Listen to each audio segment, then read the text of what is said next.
Assalamualaikum warahmatullahi wabarakatuh. Sebelumnya, perkenalkan nama saya Olia Fioni Cici Frisch ya, dengan NIM 21060171 dari Prodi Ekonomi Pembangunan. Di sini saya membuat video presentasi bab 13, yaitu pengujian hipotetis sampel besar untuk pemenuhan tugas pelajaran statistika lanjutan dengan dosen pengampu Dr. Alfa Satrianto, SEME. Uh, Lanjut saja, kita masuk ke dalam materi apa yang akan saya jelaskan di video kali ini. Nah, ini merupakan bab teori penugasan statistik, bagian statistik induktif, yaitu pada materi ketiga, yaitu pengujian hipotesis sampel besar. Nah, di dalam pengujian hipotesis sampel besar ini terdapat 6 submateri yang akan saya jelaskan satu persatu nantinya, yaitu submateri pengertian teori dan kegunaan pendugaan, kedua, prosedur pengujian hipotesis, ketiga, uji signifikansi, keempat, menguji hipotesis rata-rata dan proporsi sampel besar, kelima, menguji hipotesis selisih rata-rata dan proporsi sampel besar, dan yang keenam, jenis kesalahan 1 dan 2. Lanjut saja, kita sekarang masuk ke dalam definisi. Nah, apa sih definisi dari hipotesis itu? Pertama, hipotesis ini merupakan suatu pernyataan mengenai nilai suatu parameter populasi yang dimaksudkan untuk pengujian dan berguna untuk pengambilan keputusan.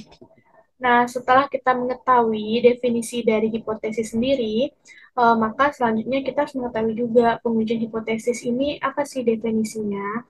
Jadi, pengujian hipotesis ini terdefinisikan dengan yaitu prosedur yang didasarkan pada bukti sampel yang dipakai untuk menentukan apakah hipotesis merupakan suatu pernyataan yang wajar dan oleh karenanya tidak ditolak, atau hipotesis tersebut tidak wajar dan oleh karena itu harus ditolak. Nah, selanjutnya yaitu submateri kedua, yaitu prosedur pengujian hipotesis. Jadi, dalam melakukan pengujian hipotesis, terdapat 5 langkah-langkah prosedurnya sebelum mengambil keputusan. Nah, langkah pertama kita itu yaitu merumuskan hipotesis. Nah, dalam merumuskan hipotesis, kita harus merumuskan hipotesis 0 atau H0 dan hipotesis alternatif atau H1. Nah, setelah kita merumuskan hipotesisnya, kita bisa masuk ke dalam langkah kedua, yaitu menentukan taraf nyata. Taraf nyata ini yaitu probabilitas menolak hipotesis. Langkah ketiga yaitu menentukan uji statistik. Nah, di dalam langkah ketiga kita ini, kita bisa menggunakan alat uji statistik, uji nilai Z, T, F, dan X kuadrat di dalam langkah ketiga ini. Nah, langkah keempat yaitu menentukan daerah keputusan. Nah, di daerah keputusan ini kita menentukan daerah di mana hipotesis nol ini diterima atau ditolak. Atau dengan kata lain kita menggambarkan daerah keputusan di dalam skala nilai Z.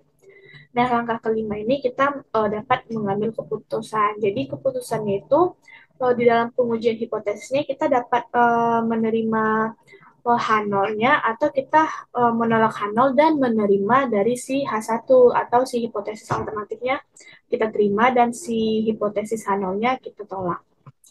Nah, di dalam merumuskan hipotesis, nah hipotesis kan saya sudah menyebutkan hipotesis nol, hipotesis alternatif. Nah, apa sih kedua itu? Jadi, hipotesis nol ini satu pernyataan mengenai nilai parameter populasi.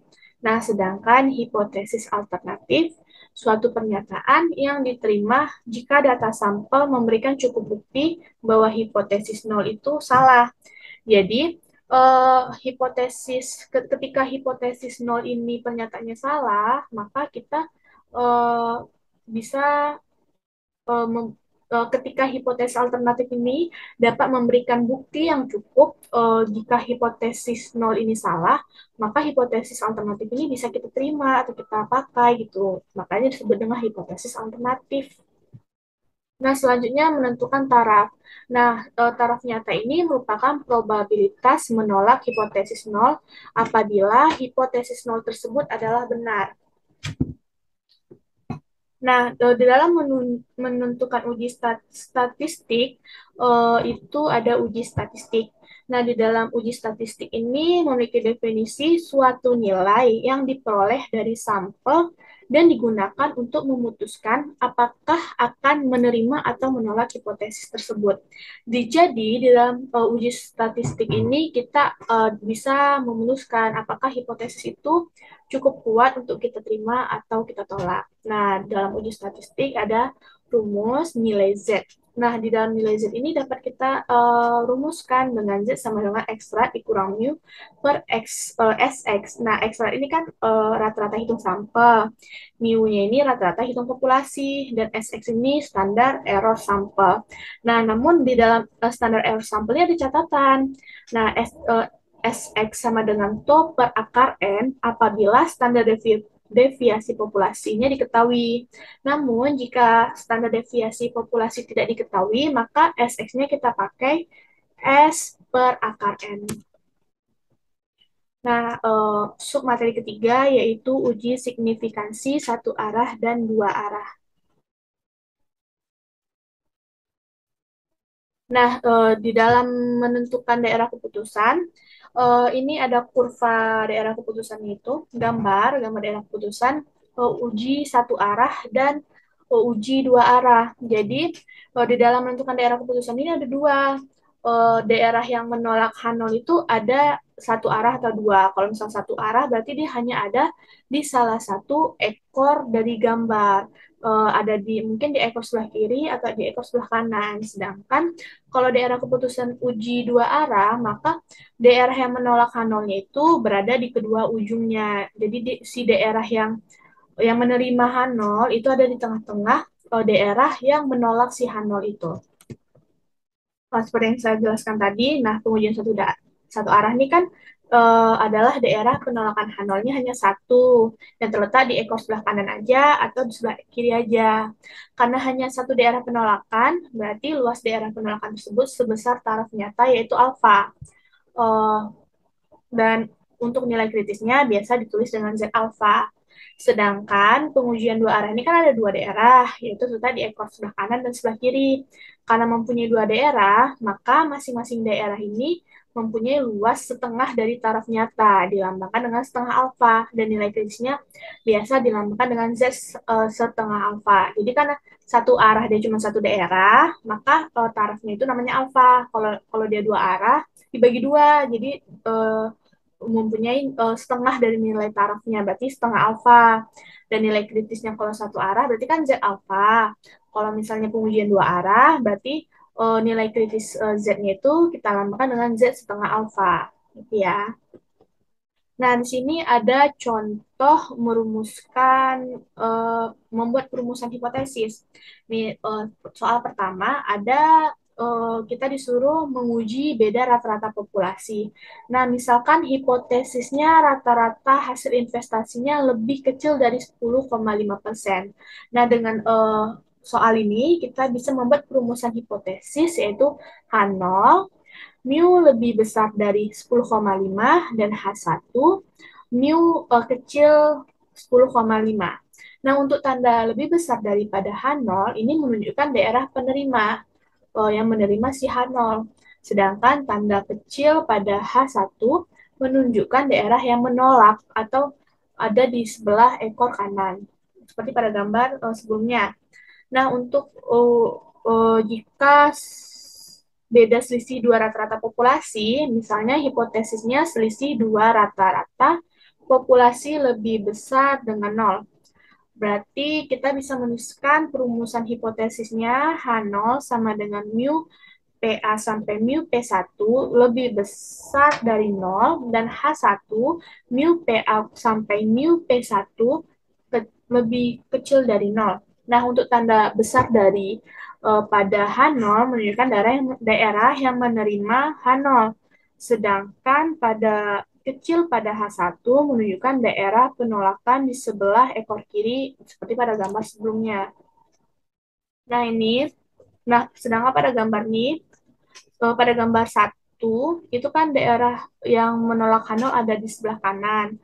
Maka perumusan-rumusnya kita bisa buat H0 mu X lebih kecil dari 10,5 dan H1 mu X besar dari 10,5.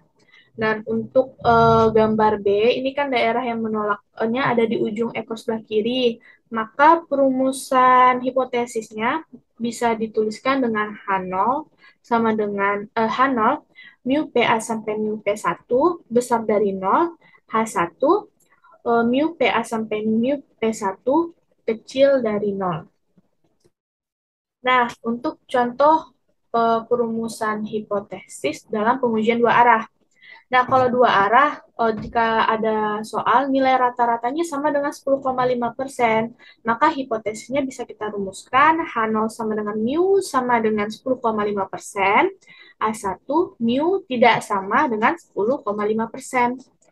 Soal kedua, nilai koefisien untuk B itu sama dengan 0, maka hipotesisnya H0 B sama dengan 0 dan H1 B tidak sama dengan 0. Ini ada gambar contoh pengujian dua arah. Nah, dalam contoh pengujian dua arah ini kan daerah yang menolak H0-nya ada di ujung sebelah kiri dan sebelah kanan. Dan daerah yang tidak menolak H0-nya ada di tengah-tengah. Selanjutnya, menguji hipotesis rata-rata dan proporsi sampel besar. Nah, dalam contoh menguji hipotesis rata-rata sampel besar, ini ada soal perusahaan reksadana menyatakan bahwa hasil investasi reksadana saham sepanjang 2014 rata-rata mencapai 10,5%. Nah, untuk menguji apakah pernyataan tersebut benar, maka lembaga konsultan Humanica Konsultindo mengadakan penelitian pada 30 perusahaan reksadana. Nah, setelah dilakukan penelitian pada 3 perusahaan ini, didapatkanlah hasil bahwa rata-rata hasil investasi ini adalah 16,32% dengan standar deviasinya 10,46%. Nah, dengan soal ini kita bisa merumuskan hipotesis apakah pernyataan dari perusahaan reksadana ini benar atau tidak. Eh, Langkah pertama, kita yaitu merumuskan hipotesis tersebut terdahulu. Nah, hipotesis yang menyatakan bahwa hasil investasi sama dengan 10,5% ini merupakan hipotesis nol. Sedangkan hipotesis alternatifnya yaitu rata-rata hasil investasinya tidak sama dengan 10,5%. Dapat ditulis seperti rumus hipotesis di PPT ini. Langkah kedua, kita yaitu menentukan taraf nyata. Nah, taraf nyata kan sudah ditentukan tadi di soal sebesar 5%. Nah, apabila tidak ada ketentuan, dapat digunakan taraf nyata lain. Nah, karena taraf nyata ditentukan 5%, yang menunjukkan probabilitas menolak hipotesisnya ada 5%. Sedangkan probabilitas yang menerima hipotesisnya 95%. Nah, setelah itu kita masukkan saja ke dalam nilai kritis Z untuk mengetahui probabilitas keputusan daerah keputusan H0-nya yaitu Z alfa per 2 sama dengan alfa per 2 dikurang 0,5 per 2 sama dengan 0,025. Nah, untuk nilai kritis Z dari 0,025 itu di dalam tabel dengan nilai 1,96. Langsung kita masuk ke dalam langkah ketiga, yaitu melakukan uji statistik dengan menggunakan rumus Z dari soal. Diketahui bahwa rata-rata populasi sama dengan 10,5%, rata-rata sampelnya itu 16,32%, dan standar deviasinya 10,46%. Nah, setelah itu, karena bahwa standar deviasi populasinya tidak diketahui, maka diduga dengan standar deviasi sampel. Dan standar error sampel adalah X sama dengan S per akar N. Nah, kita masukkanlah ke dalam nilai Z. Sehingga setelah kita cari dan kita hitung, dapatlah nilai Z-nya sama dengan 3,06. Masuk ke dalam langkah keempat, kita menggambarkan daerah uji penolakan dengan dua daerah penolakan H0 ada sebelah sisi kiri dan kanan. Uh, dengan nilai kritis 1,96. Nah, setelah kita gambarkan itu, baru kita bisa mengambil keputusan. Nah, setelah kita hitung, tadi kan nilai uji Z-nya ternyata terletak pada daerah yang menolak H0. Nilai uji Z-nya kan tadi kan 3,04, sedangkan itu terletak di sebelah kanan dari 1,96. Nah, oleh karena itu, terdapat bahwa kita simpulkan bahwa hipotesis ini, pengujian ini menolak hipotesis nol atau H0 dan menerima H1, sehingga pernyataannya atau dapat disimpulkan bahwa hasil rata-rata reksadana saham sama dengan 10,5% tidak terbukti. Nah, selanjutnya dia ada rumus menguji hipotesis proporsi sampel besar, yaitu Z sama dengan eh, probabilitas sampel dikurang probabilitas populasi per akar probabilitas populasi dikali 1 dikurang probabilitas populasi per N. Lanjut, menguji hipotesis selisih rata-rata dan proporsi sampel besar.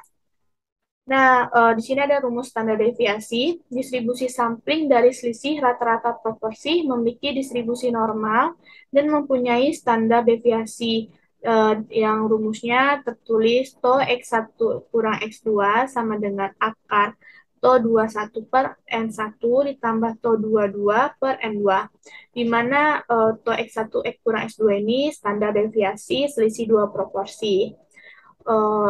Lanjut.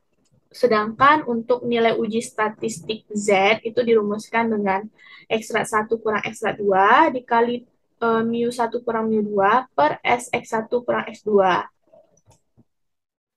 Ini ada rumus standar deviasi selisih dua sampel, yaitu Sx1 kurang X2 sama dengan akar S21 per N1 ditambah S22 per N2, di mana Sx1 kurang X2 itu standar deviasi selisih dua sampel. Si S ini merupakan standar deviasi sampel dan N jumlah dari sampel. Selanjutnya, untuk standar deviasi proporsi populasi itu dapat dirumuskan dengan S P1 kurang P2 sama dengan akar P1 dikali 1 kurang P1 per N1 ditambah P2 dikali 1 kurang P2 per N2, di mana SP1 kurang P2 ini merupakan standar deviasi selisih dua proporsi populasi.